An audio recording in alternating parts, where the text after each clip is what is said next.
στο προηγούμενο συμβούλιο που έφεραν αυτό το θέμα οι σύμβουλοι της αντιπολίτευσης, δεν ήμουν εδώ, ήμουν άλλος στο Πλευράκη. Φυσικά δεν το υπέγραφα και εγώ. Ήθελα να μιλήσω μετά το Δήμαρχο για να ακούσω την πολιτική του άποψη. Τι άποψη είχε στο θέμα.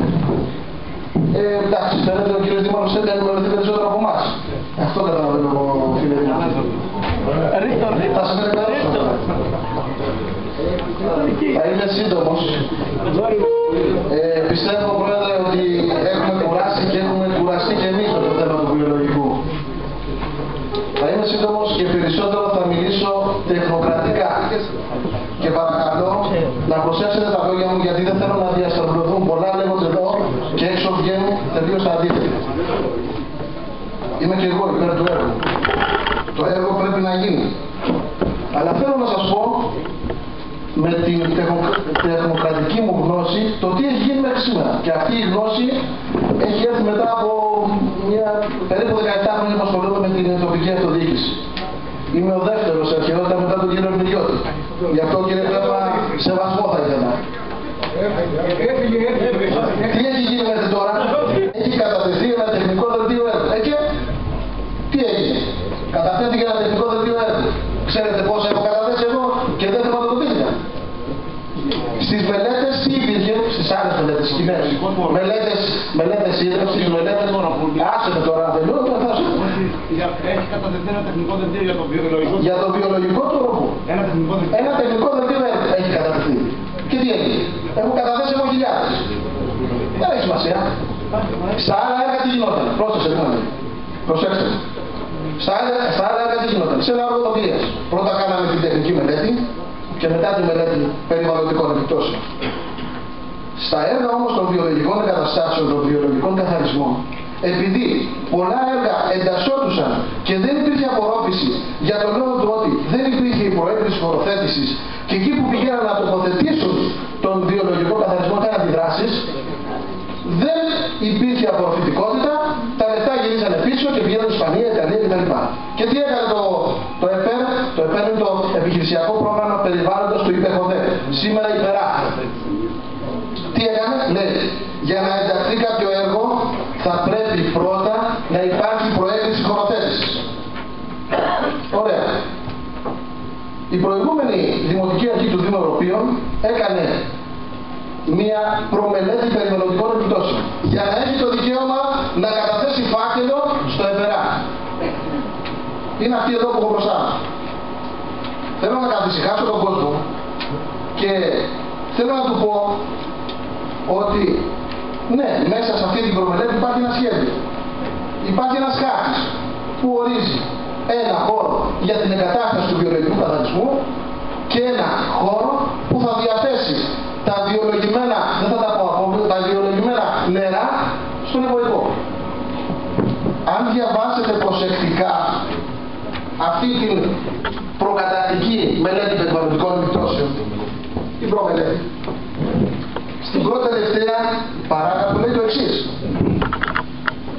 Η παρούσα προμελέτη περιβαλλοντικών επιπτώσεων και αξιολόγηση κλπ.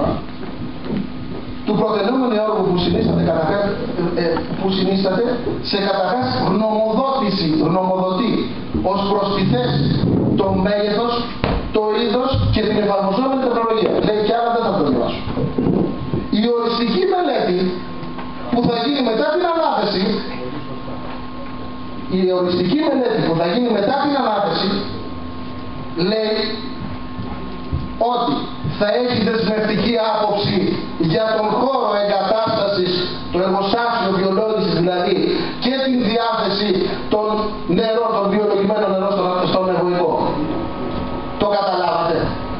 Θέλω να πω, αν δεν προχωρήσουμε τώρα, θα χαθεί το έργο.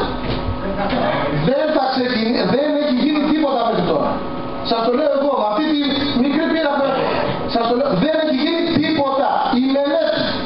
Η μελέτη περιβαλλοντικών επιπτώσεων που θα αναθέσουμε, αυτή θα επιλέξει το χώρο. Και επιλέξει το 40. Και τι έγινε? Αύριο η μελέτη περιβαλλοντικών επιπτώσεων, επειδή μπαίνει σε πιο ενδελεχή έλεγχο, αποφασίζει να πάει κάπου αλλού. Σημασία έχει το εξής. Το θέλουμε το έργο, δεν το θέλουμε. Το θέλουμε. Δεν πιστεύω κανένα να το λέτε εδώ στην αίθουσα που να μην το θέλει. το θέλουν. Άρα το έργο πρέπει να γίνει. Πρότασή μου. Για να τελειώνουμε, γιατί κουράζουμε τον κόσμο. Πιστεύω ότι σας ενημέρωσα. Υιοθετώ την άποψη του κυρίου Οικονόμου, η οποία ήταν να γίνει μια επιτροπή που μαζί με το μελετητή που θα αναθέσουμε θα ενημερωνόμαστε συνεχώς, θα είμαστε συνεχώς σε επαφή με τους μελετητές και με τους τεχνοκράτες και